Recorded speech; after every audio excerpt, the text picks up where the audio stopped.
എന്റെ പ്രിയപ്പെട്ടവരെ, ഒരു മനുഷ്യർ ആരോഗ്യമുള്ളവൻ ഒറ്റയടി അടിച്ചാ താഴെ കിടക്കുന്നവർ ഒരു ഉറുമ്പ് കടിക്കുന്ന വേദന പോലും സഹിക്കാൻ കഴിയാത്തവരാ ഞാനും നിങ്ങളും. അങ്ങനെയുള്ള നമ്മുടെ റൂഹ് പിടിക്കുന്നതിൽ എന്തിനാ 70,000 മലക്കുകള്?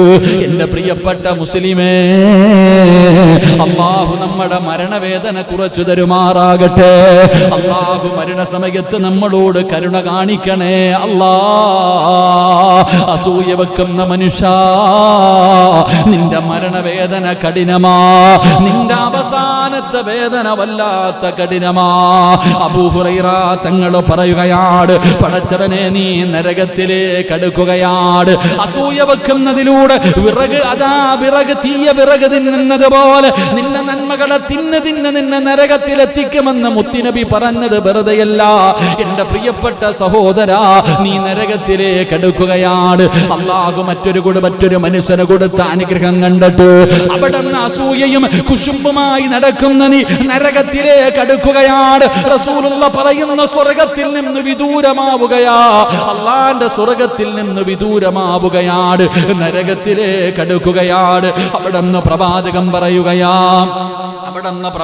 പറയുകയാണ്, 6 അടി മണ്ണിന്റെ അകത്ത് നിനക്ക് വല്ലാത്ത ശിക്ഷയാ, ഖബർ ജീവിതം വല്ലാത്ത ശിക്ഷയാണ്. ആ ഖബറിന്റെ ശിക്ഷ നിനക്ക് താങ്ങാൻ കഴിയുമോ? ആ ഖബറിന്റെ ഞെരുക്കം നിനക്ക് താങ്ങാൻ കഴിയുമോ? എത്ര വലിയ കൊലകൊമ്പനാണെങ്കിലും പള്ളിപ്പറമ്പിലെ ഖബറിന്റെ അകത്ത് പോയി കിടക്കണ്ടവരാ, എന്നെ കൊണ്ടുപോയി കിടത്തുമല്ലോ. അല്ലാഹുവേ, മയ്യത്ത് പള്ളിപ്പറമ്പിലേക്ക് കൊണ്ടുപോകുമ്പോ ഖബർ വിളിക്കുന്ന സിറാജേ വാടാ, ഒരുപാട് നിന്നെ ഉപദേശിച്ചതല്ലേ, എന്റെ മുകളിലൂടെ നീ ധിക്കരിച്ച് നടന്നവനല്ലേ, എന്റെ സ്വഭാവം എന്താണെന്ന് നിനക്ക് കാണണ്ടേ, കാണിച്ചു തരാമടാ എന്ന് പറഞ്ഞ് എന്റെ മയ്യത്ത് ഖബറിൽ ഇറക്കി വെക്കുമ്പോ എന്റെ പ്രിയപ്പെട്ടവരെ, ഖബറിന്റെ ശിക്ഷ വല്ലാത്തതാ. ഏറ്റവും വലിയ ശിക്ഷ എന്തെന്നറിയുമോ? വീട്ടിലേക്ക് കടന്നു വരുമ്പോൾ സലാം പറഞ്ഞ് കെട്ടിപ്പിടിക്കുമല്ലോ. വീട്ടിലേക്ക് ഒരു അതിഥി കടന്നു വരുമ്പോ അവിടെ നിന്ന് സലാം പറഞ്ഞ് മുസാഫഹത്ത് ചെയ്ത് കെട്ടിപ്പിടിച്ച് വീട്ടിലേക്ക് കയറ്റുമല്ലോ. ഇതുപോലെ ഖബറിനൊരു സ്വഭാവമുണ്ട് മുസ്ലിമേ. ആരെ കൊണ്ട് വെച്ചാലും ഖബർ കെട്ടിപ്പിടിക്കുകയാണ്. ആരെ കൊണ്ട് വെച്ചാൽ ഒരുത്തനും രക്ഷപ്പെടില്ല. ഈ ലോകത്ത് ഒരാളും രക്ഷപ്പെട്ടിട്ടില്ല.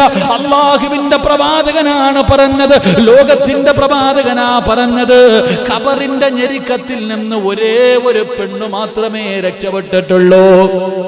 ഖബറിന്റെ ഞെരുക്കത്തിൽ നിന്ന് ഒരേ ഒരു പെണ്ണ് മാത്രം, അല്ലാതെ ഈ ലോകത്ത് വന്നവർ മുഴുവനും ഖബറിന്റെ അദാബ്, ആ ഖബറിന്റെ ഞെരുക്കം അനുഭവിച്ചവരാണ്. ആരെങ്കിലും രക്ഷപ്പെടുമായിരുന്നെങ്കിൽ അല്ലാ, എന്റെ സഅദ് രക്ഷപ്പെടുമായിരുന്നു, എന്റെ സഅദ് രക്ഷപ്പെടുമായിരുന്നു. ആരാ? സഅദ് ഇബ്നു മുആദ് മരിച്ചപ്പോഴാണ് അല്ലാഹുവിന്റെ അർശ് കുലുങ്ങിയത്. ആ സ്വഹാബി മരിച്ചപ്പോഴാണ് അല്ലാഹുവിന്റെ സിംഹാസനം കുലുങ്ങുകയാ. ആ ചെറുപ്പക്കാരന്റെ ഈമാനൊന്ന് ചിന്തിച്ചു നോക്ക്. അല്ലാഹുവിന്റെ അർശ് പോലും കുലുങ്ങുകയാണ്. മലക്കുകളാണ് മയ്യത്ത് ചുമന്നത്, മലക്കുകളാണ് ഖബറടക്കിയത്. ഈ ചെറുപ്പക്കാരന്റെ മയ്യത്ത് 6 അടി മണ്ണിന്റെ അകത്തിറക്കി വെച്ചപ്പോ റസൂലുള്ളാഹി പറഞ്ഞു, സുബ്ഹാനല്ലാഹ്, പറ സഹാബാ സുബ്ഹാനല്ലാഹ്, പറ സ്വഹാബാ സുബ്ഹാനല്ലാഹ്, അല്ലാഹു അക്ബർ, അല്ലാഹു അക്ബർ. ഖബറിന്റെ ചാരത്തിരുന്ന് കൊണ്ട് മുത്തുനബി പറയുകയാ, കിടന്നുറങ്ങുന്നതിന് മുമ്പ് ഒരു ഹജ്ജ് ഉംറയും ചെയ്യണേ ആയിഷ. അല്ലാഹുവിന്റെ പ്രവാചകൻ അവിടെ നിന്ന് പറഞ്ഞു കൊടുത്തു, കിടന്നുറങ്ങുന്നതിന് മുമ്പ് നീ ഒരു ഹജ്ജ് ഉംറയും ചെയ്തിട്ട് വേണം കിടന്നുറങ്ങാൻ. ആയിഷ ബീബി റളിയല്ലാഹു തആല അൻഹ അല്ലാഹുവിന്റെ പ്രവാചകന്റെ മുഖത്ത് നോക്കുകയാണ്. അല്ലാഹുവേ, എങ്ങനെയാണ് ഹജ്ജിന്റെ മാസത്തിലല്ലേ ഹജ്ജ് ചെയ്യാൻ പറ്റൂ, പിന്നെ കിടന്നുറങ്ങുന്നതിന് മുമ്പ് എങ്ങനെയാണ് ഹജ്ജ് ഉംറയും ചെയ്യാൻ പറ്റുക? എന്റെ പ്രിയപ്പെട്ടവരെ, നമുക്ക് കിട്ടുന്ന ഏറ്റവും വലിയ ഭാഗ്യമാണ് നമ്മൾ പാഴാക്കി കളയുന്നത്. റസൂലുള്ളാഹി തങ്ങൾ പറഞ്ഞു കൊടുത്തു, ആയിഷ സുബ്ഹാനല്ലാഹ്, അൽഹംദുലില്ലാഹ്, അല്ലാഹു അക്ബർ. ഇത് നമസ്കാരം കഴിയുമ്പോ മാത്രം പറയാനുള്ള ദിക്റല്ല. സുബ്ഹാനല്ലാഹും അൽഹംദുലില്ലാഹും അല്ലാഹു അക്ബറും ഇത് നമസ്കാരം കഴിഞ്ഞിട്ട് 33 34 പറയാൻ മാത്രമുള്ളതല്ല. എന്റെ പ്രിയപ്പെട്ടവരെ, അല്ലാഹുവിന്റെ പ്രവാചകനാണ് പറയുന്നത്, കിടന്നുറങ്ങുന്നതിന് മുമ്പ് ഏതെങ്കിലും ഒരു മനുഷ്യൻ ഈ ദിക്ർ 33 പ്രാവശ്യം വെച്ച് പറഞ്ഞാൽ സുബ്ഹാനല്ലാഹ് 33, അൽഹംദുലില്ലാഹ് 33, അല്ലാഹു അക്ബർ 34, അല്ലെങ്കിൽ 33 പ്രാവശ്യം ഏതെങ്കിലും ഒരു മനുഷ്യൻ ഈ ദിക്റുകൾ പറഞ്ഞിട്ട് കിടന്ന അവന് ഹജ്ജും ഉംറയും ചെയ്ത പ്രതിഫലമുണ്ടെന്ന് ആദരവായ പ്രവാചകൻ നബി മുഹമ്മദ് മുസ്തഫ സല്ലല്ലാഹു അലൈഹി വസല്ലമ തങ്ങൾ പറയുമ്പോ ആരാ മോനെ ചെയ്യുന്നത്? പടച്ചവനെ, മൊബൈൽ കണ്ടുകൊണ്ടിറങ്ങുന്നവർ, സിനിമ കണ്ടുകൊണ്ടിറങ്ങുന്നവർ, പാട്ട് കേട്ടുറങ്ങുന്നവർ, പ്രഭാഷണം കേട്ടുറങ്ങുന്നവർ. പലരും പറയും ഉസ്താദേ പ്രസംഗം കേട്ടാലേ ഉറക്കം വരൂ. പലരും പറയാറുണ്ട് ഉസ്താദിന്റെ പ്രസംഗം കേട്ടിട്ടേ ഞാൻ ഉറങ്ങാറുള്ളെന്ന്. അല്ലാഹു ഈമാൻ തരുമാറാകട്ടെ. അല്ലാഹുവിന്റെ റസൂൽ സല്ലല്ലാഹു അലൈഹി വസല്ലമ തങ്ങൾ പറഞ്ഞു ഒരു 10 സ്വലാത്ത്. എന്റെ പ്രിയപ്പെട്ടവരെ, പ്രവാചകന്റെ പേരിലപ്പം 4 കാര്യമാണ്. ഒന്ന്, ഒരു ഖത്തം ഓതണം സൂറത്തുൽ ഇഖ്ലാസ്, ഖുൽ ഹുവല്ലാഹു അഹദ്, ഖുൽ അഊദു ബിറബ്ബിൽ ഫലഖ്, ഖുൽ അഊദു ബിറബ്ബിൻ നാസ്. ഈ 3 സൂറത്തുകൾ ഓതണം. 2, എന്റെ പ്രിയപ്പെട്ടവരെ, ലോക മുസ്ലിമീങ്ങൾക്ക് വേണ്ടി ദുആ ചെയ്യണം. ലോകത്തുള്ള സർവ്വ മുസ്ലിമീങ്ങൾക്ക് വേണ്ടി ദുആ ചെയ്യ്, അവരുടെ പൊരുത്തം നിനക്ക് ലഭിക്കുകയാണ്. 3, ഹജ്ജും ഉംറയും ചെയ്തു. അതിനു വേണ്ടി നീ സുബ്ഹാനല്ലാഹ്, അൽഹംദുലില്ലാഹ്, അല്ലാഹു അക്ബർ ഈ ദിക്റുകൾ നീ പറയൂ. അവസാനം സല്ലല്ലാഹു അലാ മുഹമ്മദ് സല്ലല്ലാഹു അലൈഹി വസല്ലം ഒരു 10 സ്വലാത്ത് പറഞ്ഞ നാളെ പടച്ച റബ്ബിന്റെ പരലോകത്ത് ഒരു മനുഷ്യനും സഹായിക്കാനില്ലാത്ത ദിവസം അല്ലാഹുവിന്റെ പ്രവാചകന്റെ ശഫാഅത്ത്, അല്ലാഹുവിന്റെ റസൂലിന്റെ ശഫാഅത്ത് കിട്ടാറുള്ള ഭാഗ്യമാ. ഈ 4 കാര്യം ചെയ്യുന്നതിലൂടെ നിന്നെക്കാളും ഭാഗ്യം ലഭിച്ച ഏത് മനുഷ്യനാ ലോകത്തുള്ളത്? ഈ 4 കാര്യം ചെയ്തിട്ട് ഉറങ്ങുന്നവനെ പോലെ ഭാഗ്യമുള്ള ഏത് മനുഷ്യനായി ലോകത്തുള്ളത്? ഒന്ന്, അവൻ ഉറങ്ങുന്നത് ഖത്തം ഓതിയിട്ടാണ്. അല്ലാഹുവിന്റെ വിശുദ്ധമായ ഖുർആൻ മുഴുവനും ഓതിയ പ്രതിഫലത്തോടു കൂടിയാണ് കിടന്നുറങ്ങുന്നത്. 2, ലോകത്തുള്ള സർവ്വ മുസ്ലിമീങ്ങളുടെയും പൊരുത്തം കിട്ടിയിട്ടാ ഉറങ്ങുന്നത്. 3, ഹജ്ജിന്റെ പ്രതിഫലം തന്നെ സ്വർഗ്ഗമാണ്. അൽ ഹജ്ജുൽ മബ്റൂർ ലൈസ ലഹു സവാബുൻ ഇല്ലൽ ജന്ന. ഹജ്ജിന്റെ പ്രതിഫലം സ്വർഗ്ഗമാണ്. ഉമ്മയുടെ പ്രതിഫലം ഉംറ ചെയ്തവൻ അവനും പ്രതിഫലം സ്വർഗ്ഗമാണ്. എന്റെ പ്രിയപ്പെട്ടവരെ, ഹജ്ജും ഉംറയും ചെയ്തിട്ടാണ് ഉറങ്ങുന്നത്. ആ രാത്രി മരിച്ചാ അവന് സ്വർഗ്ഗമല്ലാതെ വേറെന്തുണ്ട് സഹോദരാ? അല്ലാഹുവേ, 10 സ്വലാത്ത് പറയുന്നതിലൂടെ നാളെ പടച്ച റബ്ബിന്റെ പരലോകത്ത് വെച്ചിട്ട് പ്രവാചകന് കയ്യിൽ പിടിച്ച് സ്വർഗ്ഗത്തിൽ കൊണ്ടുപോകുന്ന അവസരമാ. പ്രവാചകന്റെ ശഫാഅത്ത് പോലും കിട്ടുമെന്ന് പ്രവാചകൻ അവിടെന്ന് പറയുമ്പോ ഈ 4 കാര്യം ചെയ്തിട്ട് കിടക്കുന്ന രാത്രിയാണ് മലക്കുൽ മൗത്ത് അസ്റായീലിനെ കണ്ടുമുട്ടുന്നതെങ്കിൽ നിന്നെക്കാളും ഭാഗ്യവാനാരാ?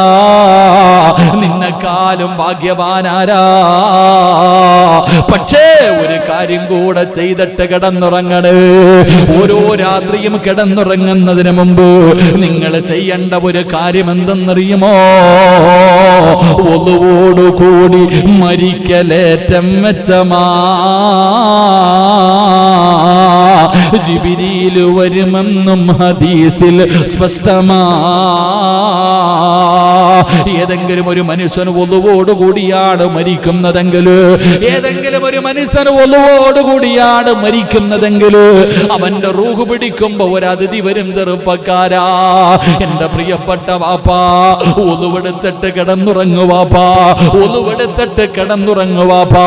എന്റെ പ്രിയപ്പെട്ട പെങ്ങളെ, ശബ്ദം കേൾക്കുന്ന പെങ്ങന്മാരെ, ഒന്നുവെടുത്തിട്ട് വേണം കിടന്നുറങ്ങാൻ. അങ്ങനെ നീ കിടന്നുറങ്ങുന്ന രാത്രിയാട് നിന്റെ റൂഹ് പിടിക്കുന്നതിന് വേണ്ടി മലക്കുൽ മൗത്ത് വരുന്നതെങ്കിൽ ഒരു അതിഥിയെ കൂടെ കാണാം. മരിക്കുന്നതിന് മുമ്പ് ഒരതിഥിയെ കൂടെ കണ്ടിട്ട് മരിക്കാ. ആരെയെന്നറിയുവോ? ലോകത്ത് കടന്നു വന്ന സർവപ്രവാചകന്മാർക്ക് വഹിയുമായിട്ട് ഇറങ്ങി വന്ന മുഖറബുൽ അംലാഖു മലക്ക് ജിബ്രീൽ. ജിബ്രീൽ എന്ന് പറയുന്ന മലക്കിനെ കാണാൻ ചെറുപ്പക്കാരാ, എന്റെ പ്രിയപ്പെട്ടവരോട് ഓർമ്മപ്പെടുത്തുകയാ. അതുകൊണ്ട് ഒളുവെടുത്തിട്ട് വേണം കിടന്നുറങ്ങാ. ഒളുവെടുത്തിട്ട് കിടന്നുറങ്ങിയാ ഇബാദത്തിന്റെ കൂലിയാ. നീ ഉറങ്ങുന്നതും ഇബാദത്താണ്. ഒളു മുറിയട്ടെ മുറിയാതിരിക്കട്ടെ, നീ കിടക്കുമ്പോ ഒളുവെടുത്തിട്ടാണ് കിടക്കുന്നതെങ്കിൽ പലരും ചോദിക്കും, ഉസ്താദേ ഭാര്യയെ തൊട്ടാൽ ഒളു മുറിയുമല്ലോ. മുറിയട്ടെ സഹോദരാ. ഉറങ്ങുമ്പോൾ എന്താണ് സംഭവിക്കുന്നതെന്നറിയില്ലല്ലോ. ഒളു മുറിയുമല്ലോ. മുറിഞ്ഞു പോകട്ടെ, നിനക്കെന്താണ്? നീ കിടക്കുന്ന സമയത്ത് ഒളുവോടുകൂടിയാണ് കിടക്കുന്നതെങ്കിൽ അള്ളാന്റെ റസൂല് പറയുകയാ, ഇബാദത്തിന്റെ കൂലിയാ. നിന്റെ ഉറക്കവും ഇബാദത്താ. തലയുടെ ചുവട്ടിലും മലക്ക് നിന്നുകൊണ്ട് ദുആ ചെയ്യുകയാ, ഇബാദത്തിന്റെ കൂലി കൊടുക്കണേ അല്ലാ. സുബ്ഹി വരെ ഒരു മലക്ക് നിന്ന് ദുആ ചെയ്യുകയാണ്. അതുകൊണ്ട് എന്റെ പ്രിയമുള്ളവര്, ഒരു മനുഷ്യൻ അവസാനമായി മരിക്കുന്നതിന് തൊട്ട് മുമ്പ് അവൻ എന്താണോ ചെയ്യുന്നത്, അല്ലാഹുവേ ഇബാദത്തിൽ ഇരിക്കുന്ന സമയത്ത് മരിക്കാൻ ഭാഗ്യം കിട്ടിയവൻ എത്ര വലിയ ഭാഗ്യവാനാ. അതുകൊണ്ട് എന്റെ പ്രിയമുള്ളവരെ മറക്കാതെ ഇന്ന് മുതൽ ഞാനും മുറുകെ പിടിക്കണം, നിങ്ങളും മുറുകെ പിടിക്കണം. എന്റെ പ്രിയപ്പെട്ടവരെ, വല്ലാത്ത പ്രതിഫലമാണ്. ഒളുവോടുകൂടി വേണം മരിക്കാ. മരിച്ചാ മുഖറബുൽ അംലാഖ് മലക്ക് ജിബ്രീൽ അലൈഹിസ്സലാം കടന്നു വരുമെന്നാണ്. അല്ലാഹുവേ ഈമാനുള്ള മരണം തരണേ അല്ലാ. സ്വർഗ്ഗം കണ്ട് മരിക്കാനുള്ള ഭാഗ്യം തരണേ അല്ലാ. ഈ പറഞ്ഞ 5 കാര്യങ്ങളും ചെയ്തിട്ട് കിടക്കുന്ന സമയത്ത് മരിക്കാ ഭാഗ്യം തരണേ അല്ലാ. ഈമാനുള്ള മരണം കിട്ടിയാൽ ഈ പായിപ്പാട് പള്ളിയിൽ ഒരു മനുഷ്യന്റെ മയ്യത്ത് കൊണ്ടുവെക്കുമ്പോ, ഈ പായിപ്പാട് പള്ളിയിൽ ഒരു മനുഷ്യന്റെ മയ്യത്ത് കൊണ്ടുവെക്കുമ്പോ ആ മയ്യത്ത് നമസ്കരിക്കാൻ ഒരു വിശിഷ്ട അതിഥി വരുമെന്ന് മഹാനായ സയ്യിദുനാ ഉമർ ഇബ്നുൽ ഖത്താബ്. ചില ആൾക്കാരുടെ മയ്യത്ത് പള്ളിയിൽ നമസ്കരിക്കാൻ കൊണ്ടുവെക്കുമ്പോ ഒരതിഥി വരും നിസ്കരിക്കാൻ. അള്ളാഹു നമ്മുടെ മയ്യത്ത് നമസ്കാരത്തിൽ ആ അതിഥി അള്ളാഹുവെ പങ്കെടുക്കുന്ന ഒരു മയ്യത്ത് നിസ്കാരമാക്കണേ റഹ്മാനെ. ഒരാൾ വരും, ഒരു മഹാൻ വരും നമ്മുടെ മയ്യത്ത് നിസ്കരിക്കാൻ. അള്ളാഹു ഭാഗ്യം തരുമാറാകട്ടെ, അള്ളാഹു ഭാഗ്യം തരുമാറാകട്ടെ. ആരായിരിക്കും? ആരായിരിക്കും? പറ, അറിയോ? നമ്മുടെ മയ്യത്ത് നമസ്കരിക്കാൻ ഒരു മഹാൻ വരും. നീ ആരായാൽ, ഞാൻ പറയുന്ന ഒരു നന്മ നിന്റെ ജീവിതത്തിൽ ചെയ്താൽ, ഞാൻ പറയുന്ന ഒരു നല്ല കാര്യം നിങ്ങൾ ആരെങ്കിലും നിങ്ങളുടെ ജീവിതത്തിൽ ചെയ്താൽ, നിന്റെ മയ്യത്ത് ഈ ലോകത്ത് എവിടെ വെച്ച് നിസ്കരിച്ചാലും അതിനകത്ത് അള്ളാഹു ആദരിച്ച ഒരു വലിയ മഹാൻ നിന്റെ മയ്യത്ത് നമസ്കാരത്തിൽ പങ്കെടുക്കും. അള്ളാഹു പഠിക്കാൻ ഭാഗ്യം തരുമാറാകട്ടെ, അള്ളാഹു പഠിക്കാൻ ഭാഗ്യം തരുമാറാകട്ടെ. ഇൻഷാ അല്ലാഹ് ചെയ്തൂടെ? ഇപ്പൊ 5 കാര്യം പഠിച്ചില്ലേ? 5 പഠിച്ചോ? ഇന്ന് രാത്രി അത് ചെയ്തു നോക്ക്. ഈ പറഞ്ഞ 5 കാര്യം ഒളുവോടുകൂടി ഒളുവെടുക്കണം, ഖത്തം ഓതണം, പൊരുത്തം ചോദിക്കണം, പ്രവാചകന്മാരുടെ പൊരുത്തം വേണം, ലോകത്തുള്ള എല്ലാവരുടെയും കോടിക്കണക്കിന് നന്മ ചെയ്തിട്ട് കിടന്നുറങ്ങണം. ഈ പറഞ്ഞ 5 കാര്യങ്ങൾ ഇന്നു മുതൽ അടുത്ത വെള്ളിയാഴ്ച ശനിയാഴ്ച വരെ നിങ്ങളിന്ന് ചെയ്തു നോക്ക്. അൽഹംദുലില്ലാ, ആയുസ്സുണ്ടെങ്കിൽ നമുക്കന്ന് പഠിക്കാം. അള്ളാഹു ഭാഗ്യം നൽകുമാറാകട്ടെ. മഹാനായ പ്രവാചകൻ സല്ലല്ലാഹു അലൈഹി വസല്ലമ തങ്ങൾ പറഞ്ഞു, അസൂയ വെച്ച് കഴിഞ്ഞാൽ, ഞാനിപ്പം ഷാജിക്കായെ കുറിച്ച്, ഷാജിക്കായ തിന്നണ്ട, ഷൗക്കത്ത് കാമ്പ് കുഴപ്പമില്ലല്ലോ, ഷൗക്കക്കായെ കുറിച്ച് ഞാൻ അസൂയ വെച്ചാൽ, അസൂയ ഷൗക്കക്കായിലേക്ക് പോകുന്നതിന് മുമ്പ് തന്നെ എന്നിലേക്ക് വരും. ആദ്യം പണി എനിക്ക്, പിന്നെ പോകത്തുള്ളൂ. അള്ളാഹു കാത്തിരക്ഷിക്കുമാറാകട്ടെ, അള്ളാഹു കാത്തിരക്ഷിക്കുമാറാകട്ടെ. എൻ്റെ പ്രിയപ്പെട്ടവരെ, നമ്മളിൽ പലരും അതിൻ്റെ ഗൗരവം മനസ്സിലാക്കുന്നില്ല. ജീവിതത്തിൽ ഒരിക്കലെങ്കിലും, ഒരു പ്രാവശ്യമെങ്കിലും, മഹാനായ അബൂ ഹുറൈറ റളിയല്ലാഹു തആല അൻഹു റിപ്പോർട്ട് ചെയ്യുന്ന ഹദീസ്, ജീവിതത്തിൽ ഒരിക്കലെങ്കിലും അസൂയ വെച്ചിട്ടുണ്ടെങ്കിൽ അവനുണ്ടാകുന്ന 10 വിപത്തുകൾ അള്ളാഹു കാത്തിരക്ഷിക്കുമാറാകട്ടെ. ഉറക്കപ്പറ, നെഞ്ചു പിടയ്ക്കുന്നുണ്ടോ? നെഞ്ചു പിടയ്ക്കുന്നുണ്ടോ? ജീവിതത്തിൽ ഒരിക്കലെങ്കിലും മറ്റൊരുത്തിന് കൊടുക്കുന്ന അനുഗ്രഹം കണ്ടിട്ട് അസൂയ വെച്ചിട്ടുണ്ടെങ്കിൽ അള്ളാഹു നമുക്ക് തരുന്ന ശിക്ഷ 10 ശിക്ഷകൾ. മഹാനായ അബൂ ഹുറൈറ റളിയല്ലാഹു തആല അൻഹു റിപ്പോർട്ട് ചെയ്യുന്ന ഹദീസ്. അള്ളാഹു നമുക്ക് പഠിക്കാൻ ഭാഗ്യം നൽകുമാറാകട്ടെ. അള്ളാഹു പഠിക്കാൻ ഭാഗ്യം നൽകുമാറാകട്ടെ. മഹാനായ സയ്യിദുനാ അബൂ ഹുറൈറ റളിയല്ലാഹു തആല അൻഹു പറയുകയാണ്, ജീവിതത്തിൽ ഒരിക്കലെങ്കിലും അല്ലാഹു മറ്റൊരു മനുഷ്യന് കൊടുത്ത അനുഗ്രഹം കണ്ടിട്ട് അതിൽ അസൂയപ്പെടുന്ന മനുഷ്യനുണ്ടല്ലോ, അല്ലാഹുവേ അവന് കൊടുക്കുന്ന ഒന്നാമത്തെ ശിക്ഷ എന്തെന്നറിയുമോ? അവൻ അല്ലാഹുവിന്റെ കാരുണ്യത്തിൽ നിന്ന് വിദൂരമാകുമെന്ന് നബി മുഹമ്മദ് മുസ്തഫ. ഒന്നാമത്തെ ശിക്ഷ എന്തെന്നറിയുമോ? അല്ലാഹുവിന്റെ കാരുണ്യത്തിൽ നിന്ന് അവൻ വിദൂരമാണ്. അല്ലാഹുവിന്റെ കാരുണ്യം അവന് ലഭിക്കുകയില്ല. കാരണം എന്തേ? അല്ലാഹു നീതിമാനല്ലെന്നാണ് നീ പറഞ്ഞത്. ഒന്നാമത്തെ കാരണം, അല്ലാഹുവിന്റെ കരുണ നിനക്ക് ലഭിക്കില്ല. അല്ലാഹു കാത്തിരക്ഷിക്കുമാറാകട്ടെ. അല്ലാഹു കാത്തിരക്ഷിക്കുമാറാകട്ടെ. കാരണം അല്ലാഹ് അവന് കൊടുത്തു, എനിക്ക് തന്നില്ല. അപ്പൊ നീ കാണിച്ചത് ശരിയല്ല അല്ലാഹ്. അതാണ് അസൂയയുടെ അർത്ഥം. മഹാന്മാര് പഠിപ്പിക്കുന്നു. അല്ലാഹു കാത്തിരക്ഷിക്കുമാറാകട്ടെ. അല്ലാഹ് കാത്തിരക്ഷിക്കുമാറാകട്ടെ. പിന്നെ കരുണ കിട്ടുവോ? അല്ലാഹ് നീ കാണിക്കുന്നത് ശരിയല്ല എന്ന് പറയുന്നവന് പിന്നെ കരുണ കിട്ടുവോ? കിട്ടൂല. മഹാനായ അബൂ ഹുറൈറ റളിയല്ലാഹു തആല അൻഹു പറയുകയാണ്, അവൻ അല്ലാഹുവിന്റെ കാരുണ്യത്തിൽ നിന്ന് വിദൂരമാണ്. 2 പ്രവാചകൻ അവിടെ നിന്ന് പറയുകയാ, അല്ലാഹുവിന്റെ കാരുണ്യമില്ലാത്തവനുമായിട്ടും മലക്കുകൾക്ക് കൂട്ടുകെട്ടില്ല. അല്ലാഹുവിന്റെ മലക്കുകൾ അവനുമായിട്ടുള്ള ബന്ധം അങ്ങ് മുറിക്കുകയാണ്. ആ ഫ്രണ്ട്ഷിപ്പ് മുറിഞ്ഞു പോവുകയാണ്. അല്ലാഹുവിന്റെ കാരുണ്യം നഷ്ടപ്പെട്ടവനുമായിട്ട് മലക്കുകൾക്ക് യാതൊരു ബന്ധവുമില്ല. മലക്കുകൾ അവനെ കൈവിടുകയാണ്. അല്ലാഹുവിന്റെ മലക്കുകൾ അവനെ കൈയൊഴിയുകയാണ്. മൂന്നാമത്തെ ശിക്ഷ എന്തെന്നറിയുമോ? അവന്റെ മരണവേദന വല്ലാത്തതാ. അവന്റെ മരണവേദന കഠിനമാണ്. കഠിനമായ വേദന, സാധാരണമുള്ള വേദന ല്ല. മലക്കുകളല്ലേ കരുണ കാണിക്കേണ്ടത്? അല്ലാഹുവേ, റൂഹ് പിടിക്കാൻ വരുന്ന മലക്കുൽ മൗത്ത് അസ്റായീൽ എന്ന് പറയുന്ന മലക്കം തന്റെ അനുയായികളെ കണ്ണിന്റെ മുന്നിലേക്ക് കടന്നു വരുന്ന സമയത്ത്, എന്റെ പ്രിയപ്പെട്ടവരെ, കരുണ കാണിക്കാതിരുന്നാൽ എന്റെ ഗതി എന്താണ്? നിങ്ങളുടെ ഗതി എന്താണ്? കല്ലാ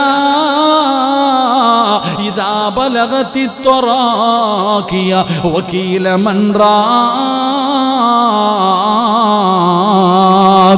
وظن أنه الفراق والتفت الساق بالساق إلى ربك يومئذ المساق. അല്ലാഹുവിന്റെ വിശുദ്ധമായ ഖുർആനല്ലേ പറഞ്ഞത്? എന്റെ പ്രിയപ്പെട്ടവരെ, 70 മുതൽ 70,000 വരെ വരുന്ന സംഘമാണ് എന്റെയും നിങ്ങളുടെയും റൂഹ് പിടിക്കാൻ, എന്റെയും നിങ്ങളുടെയും റൂഹ് പിടിക്കാൻ 70 മുതൽ 70,000 വരെ. എന്തിനാ മോനെ? ഈ ഒരു കൊതുവിന്റെ കടി കടിച്ചാ സഹിക്കാൻ പറ്റാത്തവർ. എന്റെ പ്രിയപ്പെട്ടവരെ, ഒരു മനുഷ്യർ ആരോഗ്യമുള്ളവൻ ഒറ്റ അടി അടിച്ചാ താഴെ കിടക്കുന്നവർ, ഒരു ഉറുമ്പ് കടിക്കുന്ന വേദന പോലും സഹിക്കാൻ കഴിയാത്തവരാ ഞാനും നിങ്ങളും. അങ്ങനെയുള്ള നമ്മുടെ റൂഹ് പിടിക്കുന്നതിന് എന്തിനാ 70,000 മലക്കുകള്? എന്റെ പ്രിയപ്പെട്ട മുസ്ലിമേ, അല്ലാഹു നമ്മുടെ മരണവേദന കുറച്ചു തരുമാറാകട്ടെ. അല്ലാഹു മരണസമയത്ത് നമ്മളോട് കരുണ കാണിക്കണേ അല്ലാ. അസൂയ വെക്കുന്ന മനുഷ്യ, നിന്റെ മരണവേദന കഠിനമാ. നിന്റെ അവസാനത്തെ വേദന വല്ലാത്ത കഠിനമാ. അബൂ ഹുറൈറ തങ്ങൾ പറയുകയാണ്, പടച്ചവനെ, നീ നരകത്തിലേക്ക് അടുക്കുകയാണ്. അസൂയ വെക്കുന്നതിലൂടെ വിറക് തീയ വിറക് തിന്നുന്നത് പോലെ നിന്റെ നന്മകളെ തിന്ന് നിന്നെ നരകത്തിലെത്തിക്കുമെന്ന് മുത്തുനബി പറഞ്ഞത് വെറുതെയല്ല. എന്റെ പ്രിയപ്പെട്ട സഹോദരാ, നീ നരകത്തിലേക്ക് അടുക്കുകയാണ്.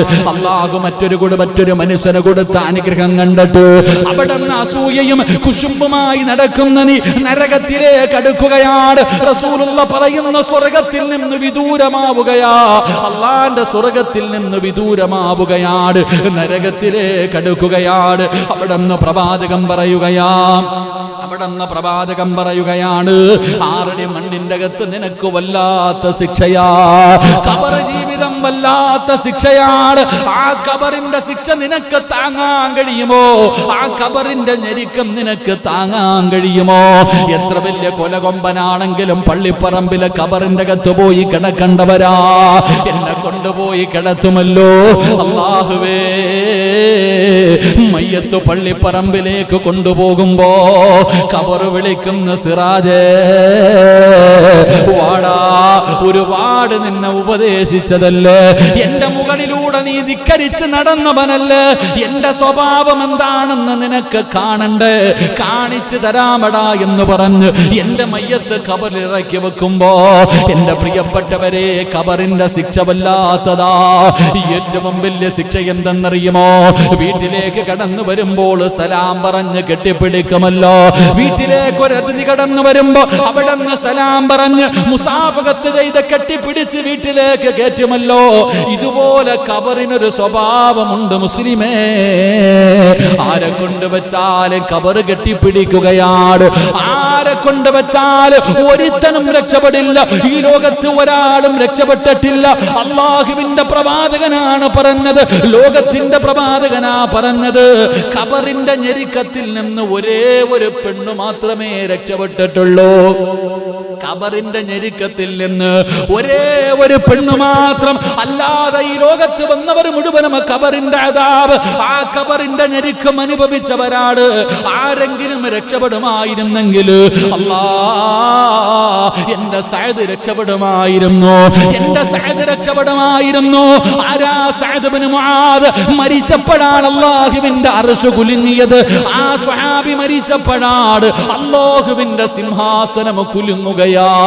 ആ ചെറുപ്പക്കാരന്റെ ഈമാനും ചിന്തിച്ചു നോക്ക്.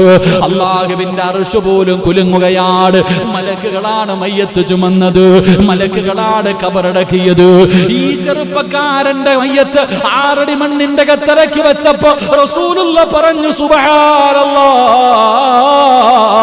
പറ സഹാബാ സുബ്ഹാനല്ലാഹ്, പറ സ്വഹാബാ സുബ്ഹാനല്ലാഹ്. അല്ലാഹു അക്ബർ, അല്ലാഹു അക്ബർ. ഖബറിന്റെ ചാരത്തിരുന്ന് കൊണ്ട് മുത്തുനബി പറയുകയാ. സ്വഹാബികൾ ചോദിച്ചു, നബിയേ, എന്തെങ്കിലും അത്ഭുതം കാണുമ്പോഴല്ലേ ഇത് പറയാറുള്ളൂ? എന്തത്ഭുതമാണ് കണ്ടത്? എന്തത്ഭുതമാണ് കണ്ടത്? സ്വഹാബാ,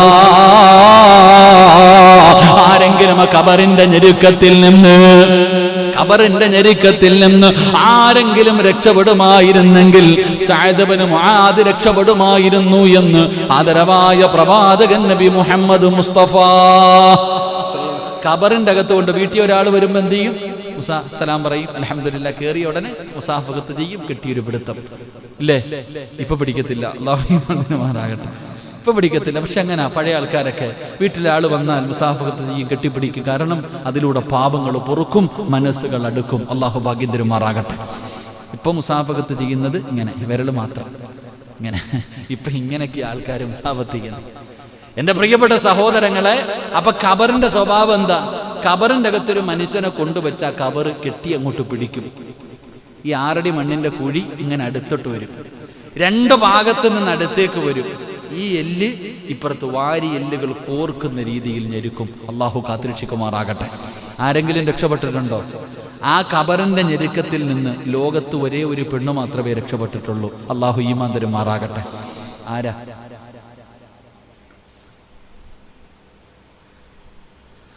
പറ മനുഷ്യന്മാരെ, ആരാ ഖബറിന്റെ ഞെരുക്കത്തിൽ നിന്ന് രക്ഷപ്പെട്ട മഹദി? ആരാ? ഖദീജയോ? ഇനി ആരാ? ഫാത്തിമ. ഫാത്തിമത്ത് സുഹറ. ഇനി ആരാ? വെടികൊണ്ടതുപോലെ ഇരിക്കുക. അമേരിക്കയുടെ പ്രസിഡന്റിന്റെ പേരെന്താ? പറ. ശരി, അള്ളാഹു ഈമാൻ നൽകുമാറാകട്ടെ. അതാരാന്ന് കണ്ടുപിടിക്കട്ടെ, വേറെ പണിയൊന്നും ഇല്ലല്ലോ. ആരാണ് ആ മഹദി? ആരാണെന്ന് കണ്ടുപിടിക്കുക. എൻ്റെ പ്രിയപ്പെട്ട സഹോദരങ്ങളെ, ആ മഹദിയുടെ മഹത്വം കൊണ്ടല്ല ഖബർ ഞെരുക്കാഞ്ഞ്, ആ മഹദിയുടെ മഹത്വം കൊണ്ടല്ല ഖബർ ഞെരുക്കാഞ്ഞ്. റസൂലുള്ളാഹി സ്വല്ലല്ലാഹു അലൈഹി വസല്ലമ തങ്ങള് മയ്യത്ത് കൊണ്ടുപോയി ഖബറിൽ വെക്കുന്നതിന് മുമ്പ് ഖബറിന്റെ അകത്തിറങ്ങി. റസൂലുള്ളാഹി തങ്ങള് ഖബറിന്റെ അകത്തിറങ്ങിയിട്ട് കമീസ് ഊരി, എന്നിട്ട് ഖബറിന്റെ അകത്ത് മണ്ണിനകത്തിറങ്ങി കടന്നു. എന്നിട്ട് ദുആ ചെയ്തു, അല്ലാഹ് എൻ്റെ വളർത്തുമ്മയാ പടച്ചവനെ, അല്ലാഹുവേ എൻ്റെ വളർത്തുമ്മയാ പടച്ചവനെ. ഫാത്തിമ ബിന്ത് അസദ് റളിയല്ലാഹു തആല അൻഹു, അല്ലാഹു ഈമാൻ തരുമാറാകട്ടെ. ആരാണ്? ഫാത്തിമ ബിന്ത് അസദ് റളിയല്ലാഹു തആല അൻഹു. പ്രവാചകൻ ഖബറിൻ്റെ അകത്തിറങ്ങി വസ്ത്രം ഊരി മാറ്റിയിട്ട് കരഞ്ഞു ദുആ ചെയ്തു, അല്ലാഹ് എൻ്റെ ഉമ്മച്ചി, ഹാ അല്ലാഹ് എന്നെ പൊന്നുപോലെ നോക്കിയതാ, എനിക്ക് പാല് തന്നതാ, എൻ്റെ ഉമ്മാനെ ഞെരുക്കല്ലേ എന്ന് മുത്തുനബി ദുആ ചെയ്തത് കൊണ്ട് മാത്രമാണ് ഖബർ ഞെരുക്കാഞ്ഞത്. അല്ലാഹു ഈമാൻ തരുമാറാകട്ടെ, അല്ലാഹ് ഈമാൻ തരുമാറാകട്ടെ. അപ്പം അസൂയയും പറഞ്ഞുകൊണ്ട് കുശുമ്പുമായി നടക്കുന്നവനെ പള്ളിപ്പറമ്പിൽ കൊണ്ടുവെക്കുമ്പോൾ ഖബറൊരു ഞെരുക്കം.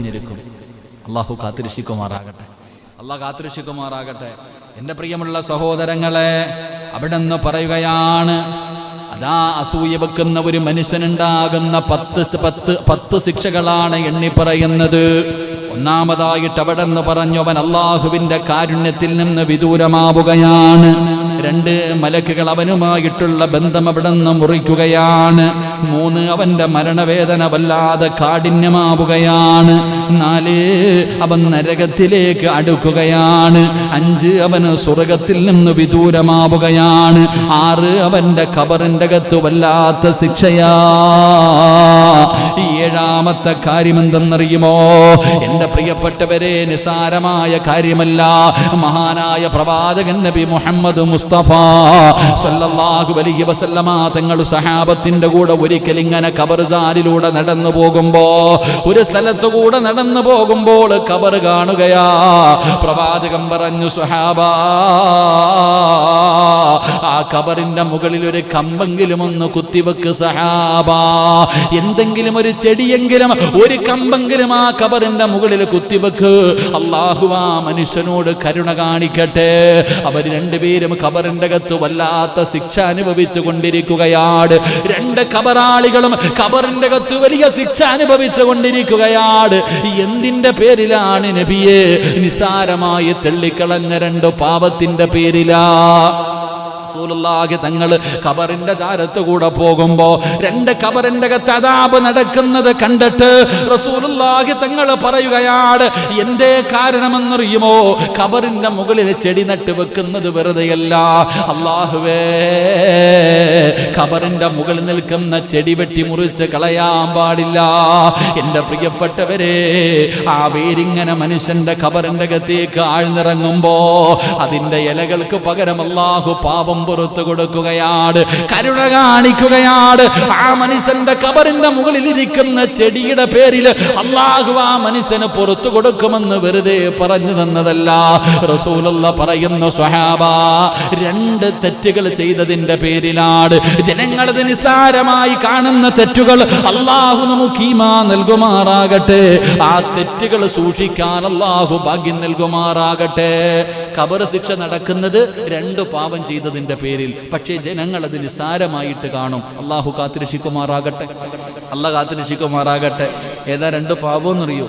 ഒന്നാമത്തെ മനുഷ്യൻ ചെയ്ത പാപം, മലമൂത്ര വിസർജനം നടത്തിയിട്ട് നേരെ ജുബ, മൂത്രം ഒഴിച്ചിട്ട് നേരെ ജുബ വൃത്തിയാക്കാറില്ല. ഒരു മനുഷ്യൻ ചെയ്ത തെറ്റ്, എൻ്റെ പ്രിയപ്പെട്ടവരെ, മൂത്രമൊഴിച്ചിട്ട് മൂത്രമൊഴിച്ചിട്ട് തിരുതി ഓടുക, ഓടി അങ്ങോട്ട് പോകാം, ഡീസൽ അടിക്കുക, ഓടുക, പമ്പി നിൽക്കണ പോലെ. എൻ്റെ പ്രിയപ്പെട്ടവരെ, നമ്മളൊക്കെ ഇങ്ങനെ നോക്കാറുണ്ട്. ചില ആൾക്കാർ ബാത്റൂമിലൊക്കെ കയറി കഴിഞ്ഞാൽ മൂത്രം ഒഴിച്ചിട്ട് പിന്നെ ഇരുന്ന് ഇങ്ങനെയൊക്കെ ആക്കും, എഴുന്നേക്കും, ഇരിക്കും. നമ്മൾ എന്തിക്കും, ഓനെന്താടാ ഇങ്ങനെ, ഓനെന്താ ഇങ്ങനെ? എൻ്റെ പ്രിയപ്പെട്ട സഹോദരങ്ങളെ, ഈ ചുമയ്ക്കുന്നതിലൂടെ, തൊണ്ട അനക്കുന്നതിലൂടെ, എഴുന്നേറ്റ് ഇരിക്കുന്നതിലൂടെ ആ മൂത്രം സർവ്വതും പുറത്തേക്ക്. അവസാനത്തെ തുള്ളി മൂത്രമും വെളിയിലേക്ക് പോകുന്നതിന് വേണ്ടി ഇങ്ങനെയൊക്കെ ചെയ്യാൻ പറഞ്ഞത്. എൻ്റെ പ്രിയപ്പെട്ടവരെ, അത് ചെയ്യാതെ ഓടിച്ചില്ല, മൂത്രം ഒഴിക്കുക, ഓടുക. ഓടി വന്നിട്ട് ഇങ്ങോട്ട് ഇറങ്ങി നടന്നു പോകുമ്പോഴാണ് 2 തുള്ളി വസ്ത്രത്തിൽ വീണത്. ഇപ്പൊ പിന്നെ പാൻ്റ് ഇട്ടേക്കുന്നത് കാരണം നിന്നിട്ടുള്ള ഡീസലടിയാണല്ലോ, ഇരുന്ന് ഇരിക്കാൻ പറ്റൂലല്ലോ. ഇന്നത്തെ ചെറുപ്പക്കാരൊക്കെ നിന്നൊരു മൂത്രം ഒഴിക്കൽ. പള്ളിയിലൊക്കെ ചെല്ലുമ്പോൾ കാണാം, നിന്ന് മൂത്രം ഒഴിക്കാൻ വരണം. എന്ത് മസ്സലാലിച്ചേക്ക്. പള്ളികളിൽ ചെല്ലുമ്പോൾ കാണാം, നിന്ന് മൂത്രം ഒഴിക്കാൻ വേണ്ടി ഒരു സജ്ജീകരണം. നമ്മുടെ ദീൻ എന്തേ പറഞ്ഞത്? നിന്നാണോ മൂത്രം ഒഴിക്കേണ്ടത്, ഇരുന്നാണോ? കിടന്നില്ലേ? എങ്ങനെയാ മനുഷ്യൻ പറ? ഈ ഇരുന്ന് മൂത്രം ഒഴിക്കാൻ പറ്റാത്തതിന്റെ കാരണം നീ പറയുന്നത്, ഉസ്താദേ, എൻ്റെ പാൻറ് ഊരാൻ പറ്റത്തില്ല, ഊരി കഴിഞ്ഞാൽ പിന്നെ എല്ലാം പോയി. അള്ളാഹു കാത്തുരക്ഷിക്കുമാറാകട്ടെ. എൻ്റെ പ്രിയപ്പെട്ട സഹോദരങ്ങളെ ശ്രദ്ധിക്ക്. മൂത്രമൊടിച്ച് അതിൻ്റെ സർവ്വതും പോയതിന് ശേഷമേ അവിടെ നിന്ന് എഴുന്നേറ്റ് പോകാവൂ. സൂക്ഷ്മതയില്ലാതെ ചാടി എഴുന്നേറ്റ് ഓടുമ്പോൾ പിന്നെ അവിടെ എങ്ങാനും ഇരിക്കുന്ന ഒരു തുള്ളി വസ്ത്രത്തിൽ വീണ നിസ്കാരം ശരിയാവോ? പോയില്ലേ, സർവ്വതും പോയില്ലേ. അപ്പൊ നിസ്സാരമായ ആ പാപത്തിനെ കണ്ടതുകൊണ്ടാ ഖബറിന്റെ അകത്ത് അദാബ്. അള്ളാഹു കാത്തിരക്ഷിക്കുമാറാകട്ടെ. 2 അസൂയ. 2 കിട്ടുമ്പോ 4 പേര് കൂടുമ്പത്തേക്ക് അൻസാരിയോ പടച്ചോനോ ഓന്റെ കാര്യം നമുക്കറിയാം, എങ്ങനെ കടയൊക്കെ വെച്ചേ നമുക്കറിയാം, അങ്ങോട്ട് തുടങ്ങാം. 4 പേര് കൂടിക്കഴിഞ്ഞാൽ അള്ളാഹു കാത്തിരക്ഷിക്കുമാറാകട്ടെ. സാരമായി തള്ളിക്കളയേണ്ട പാപമല്ല സഹോദര, അതിൻ്റെ ഗൗരവം നമുക്ക് നമ്മൾ കള്ളുകുടിക്കിനെയും വ്യഭിചാരിയെയും പലിശ തിന്നുന്നവനെയും നിസ്കരിക്കാത്തവനെ കുറിച്ചാണ് അത് പറയണേ. ഓൻ ഭാഗ്യവാനാ. കാരണം എന്തെന്നറിയോ? ഇവിടെ കള്ളു കുടിച്ചവൻ നാളെ അള്ളാടെ മുന്നിൽ ചെല്ലുമ്പോൾ അള്ള പറയുക, ഞാൻ നിനക്ക് പുറത്തു വന്നെന്ന് പറഞ്ഞാൽ ഓൻ രക്ഷപ്പെട്ടില്ലേ? ഞാൻ നിങ്ങളെ കുറിച്ചിട്ട് മുസമ്മിൽ ഉസ്താദിനെ കുറിച്ച് നാട്ടുകാരുടെ മുന്നിൽ ആവശ്യമില്ലാത്തതൊക്കെ പറഞ്ഞ് നാണം കെടുത്തിയിട്ട് ഞാൻ അള്ളാടെ മുന്നിൽ പോയി എനിക്ക് സ്വർഗം കിട്ടുമോ? അള്ള പറയണ്ട, ആദ്യം പോയി സിറാജെ മുസമ്മിലിനോട് പോയി പൊരുത്തം വാങ്ങിച്ചിട്ട് വരാൻ. ആദ്യം ഞാൻ ആരെക്കുറിച്ചാണോ പറഞ്ഞത് അവൻ്റെ അടുക്ക പോയി പൊരുത്തം ചോദിക്ക്. അള്ളാഹുവും സൃഷ്ടികളുമായിട്ടുള്ള ബന്ധം അള്ളാഹു കരുണയുള്ളവനാ പുറത്തു തരും. പക്ഷെ മനുഷ്യനുള്ളതേ നമ്മൾ തന്നെ തീർക്കണം. അങ്ങോട്ട് കിട്ടുമ്പോൾ കിട്ടുമ്പോൾ നാവ് കിട്ടുമ്പോൾ കയറിയിരുന്നങ്ങിട്ട് പറയുമല്ലോ. ഈ പറഞ്ഞത് മുഴുവനും തിരിച്ചെടുക്കാൻ പറ്റും. അതാ പണ്ടത്തെ ആൾക്കാർ പറഞ്ഞത്, വായിന്ന് വീഴുന്ന വാക്ക് സൂക്ഷിച്ചുകൊള്ളാൻ. അത് ഒരു മനുഷ്യന്റെ തല്ലിയെ എത്തി കഴിയുമ്പോൾ വേദന മാറും. പക്ഷെ പറഞ്ഞ ഒരു വാക്ക്, അതുകൊണ്ടാണ് പ്രവാചകൻ അവിടെന്ന് പറഞ്ഞത് നിങ്ങൾ അധികം സംസാരിക്കരുതെന്ന്. അതുകൊണ്ടാണ് സ്വഹാബത്ത് വായിക്കകത്ത് കല്ലിട്ടുകൊണ്ട് നടന്നത്. എന്റെ പ്രിയപ്പെട്ട സഹോദരങ്ങളെ, അതുകൊണ്ട് പ്രവാചകൻ അവിടെന്ന് ഓർമ്മപ്പെടുത്തുകയാ, അസൂയയുമായി നടക്കുന്ന മനുഷ്യ, നിനക്ക് കിട്ടുന്ന അടുത്ത ശിക്ഷ എന്തെന്നറിയുമോ? അല്ലാഹുവേ, നിന്റെ ഖബർ ശിക്ഷ വല്ലാത്തതാണ്. നിന്റെ സൽക്കർമ്മങ്ങൾ മുഴുവനും പൊളിഞ്ഞു പോവുകയാണ്. ഇതിലൂടെ അസൂയ വെക്കുന്നതിലൂടെ നീ ചെയ്ത സർവ്വ സൽക്കർമ്മങ്ങളും അവിടെന്ന് പൊളിഞ്ഞു പോവുകയാണ്. അവിടെന്ന് പ്രവാചകം പറയുകയാ, നീ അള്ളാനെ വേദനിപ്പിച്ചവനാണ്. പ്രവാചകം പറയുന്നു, അതുപോലെ മുത്തുനബിയെയും നീ വേദനിപ്പിക്കുകയാണ്. അള്ളാഹുവിന്റെ റസൂലിന്റെ മനസ്സിനെയും നീ വേദനിപ്പിക്കുകയാ. മുത്തുനബി മദീനത്ത് മസ്ജിദുൻ നബവിയുടെ പച്ചക്കുബ്ബയുടെ അടിത്തട്ടിൽ കിടന്നുറങ്ങുന്ന മുത്തുനബിയുണ്ടല്ലോ, നീ ചെയ്യുന്നത് അറിയുന്നുണ്ടല്ലോ, നീ ചെയ്യുന്നത് മലക്കുകൾ പറയുന്നുണ്ടല്ലോ. അള്ളാഹുവിന്റെ റസൂലിന്റെ മനസ്സ് വേദനിപ്പിക്കുന്നവനാ. എന്റെ പ്രിയപ്പെട്ടവരെ, അവിടെ നിന്ന് പറയുകയാണ്, അങ്ങനെ അവസാനം അള്ളാഹുവിന്റെ കോപം നിനക്ക് ലഭിക്കുകയാ. റസൂലുള്ളാഹിയുടെ മനസ്സ് വേദനിപ്പിച്ച് 9ാമത്തെ ശിക്ഷ അള്ളാന്റെ കോപം നിന്റെ മേലുണ്ടാവുകയാണ്. 10ാമത്തെ ശിക്ഷ എന്തെന്നറിയുമോ? ഏറ്റവും വലിയ മിസ്കീൻ നീയാടാ പൊന്നുമോനെ. റസൂലുള്ളാഹി തങ്ങള് പറയുകയാണ്, ഒരിക്കൽ അവിടെ നിന്ന് ചോദിച്ചു സഹാബാ, പാപ്പരെന്ന് പറഞ്ഞാൽ ആരാ സഹാബ? പാവപ്പെട്ടവരെന്ന് പറഞ്ഞാൽ ആരാ സ്വഹാബ? പണമില്ലാത്തവനല്ല, വീടില്ലാത്തവനല്ല, വസ്ത്രമില്ലാത്തവനല്ല, ഏറ്റവും വലിയ പാപ്പരാരെന്നറിയുമോ? നാളെ മീസാനിന്റെ മുന്നിൽ നിസ്കാരം ചുമന്നുകൊണ്ട് പോവുകയാണ്. ഒരുപാട് നിസ്കാരമുണ്ട്, ഒരുപാട് ഖുർആൻ ഓതിയതുണ്ട്, ഒരുപാട് സദഖ കൊടുത്തതുണ്ട്, തഹജ്ജുദ് നിസ്കാരമുണ്ട്, ഒരുപാട് സൽക്കർമ്മമായി നാളെ പടച്ച റബ്ബിന്റെ പരലോകത്ത് ചെല്ലുമ്പോ അല്ലാഹു നിസ്കാരമെടുത്തൊരുത്തന് കൊടുക്കുന്നു. പടച്ചവനെ, ഇവൻ എന്നെ കുറിച്ച് അങ്ങനെ പറഞ്ഞവനാണ്. അവസാനം അല്ലാഹുവേ നിന്റെ നന്മയെടുത്തവന് കൊടുക്കും, നിന്റെ നന്മയെടുത്തവന് കൊടുക്കും. അങ്ങനെ പടച്ചവരെ, നീ ചെയ്ത മുഴുവൻ സൽക്കർമ്മങ്ങളും നാട്ടുകാര് കൊണ്ടുപോവുകയാ. നിന്റെ നാവ് വരുത്തി വെച്ച വിനയാ സഹോദരാ. അവസാനം ഒന്നുമില്ല, അവന്റെ തെറ്റുകൾ നിന്റെ തലയിൽ കെട്ടിവെക്കും. അവസാനം നരകത്തിലേക്ക് കടന്നു പോകുന്ന അവസ്ഥ വരുമെന്ന് പ്രവാചകം പഠിപ്പിക്കുമ്പോ എന്റെ പ്രിയപ്പെട്ടവരോട് പറയുകയാ, എല്ലാവരെ കുറിച്ച് നല്ലത് കരുതൂ, എല്ലാവരും നന്നാകണമെന്ന് ആഗ്രഹിക്കൂ, എല്ലാവർക്കും നന്മ കിട്ടാൻ ദുആ ചെയ്യൂ. നീ മാത്രം നന്നായാ പോരാ, എല്ലാവരും നന്നാകണം, എല്ലാവർക്കും വേണ്ടി ദുആ ചെയ്യ. മഹാനായ പ്രവാചകൻ സല്ലല്ലാഹു അലൈഹി വസല്ലമ തങ്ങൾ പറയുകയാ. അതുകൊണ്ട് ഹാത്തിമുൽ അസമ്മതങ്ങൾ തന്റെ പ്രിയപ്പെട്ട ഗുരുനാഥനോട് പറയുന്നു, ഉസ്താദ്, എനിക്കൊരാളോടും അസൂയയില്ല, ഒരാളോടും എനിക്ക് വിദ്വേഷമില്ല. കാരണം അല്ലാഹു എനിക്കെഴുതിയത് എനിക്ക്, അവൻ എഴുതിയത് അവന്. അല്ലയല്ലേ ഇത് പറഞ്ഞത്, അല്ലാഹുവല്ലേ കൊടുക്കുന്നത്. പിന്നെ എന്തിനാ ഞാൻ അസൂയ വെക്കുന്നത്? എന്റെ പ്രിയപ്പെട്ടവരെ, പിന്നെ എന്തിനാ ശാപവാക്ക്? പലരും ശപിക്കുന്നവരുണ്ട്. എന്റെ പ്രിയപ്പെട്ടവരെ, ഒരാളെയും നിങ്ങൾ ശപിക്കല്ലേ, ഒരാളെയും നിങ്ങൾ ശപിക്കല്ലേ. എന്റെ പ്രിയപ്പെട്ടവരെ, ശാപം നല്ലതല്ല. ശപിക്കുന്നവന് പ്രവാചകൻ അവിടെ നിന്ന് വല്ലാതെ താക്കീത് നൽകിയതാ. മക്കളെ ശപിക്കുന്ന ഉമ്മമാരുണ്ട്, മക്കളെ ശപിക്കുന്ന വാപ്പമാരുണ്ട്. പടച്ചവനെ, ഭാര്യ ഭർത്താവിനെ ശപിക്കുന്നു, ഭർത്താവ് ഭാര്യയെ ശപിക്കുന്നു. എന്റെ പ്രിയപ്പെട്ടവരെ, ശാപം നല്ലതല്ല, അത് നിനക്ക് നാശമാണെന്ന് നബി മുഹമ്മദ് മുസ്തഫ. നബി മുഹമ്മദ് മുസ്തഫ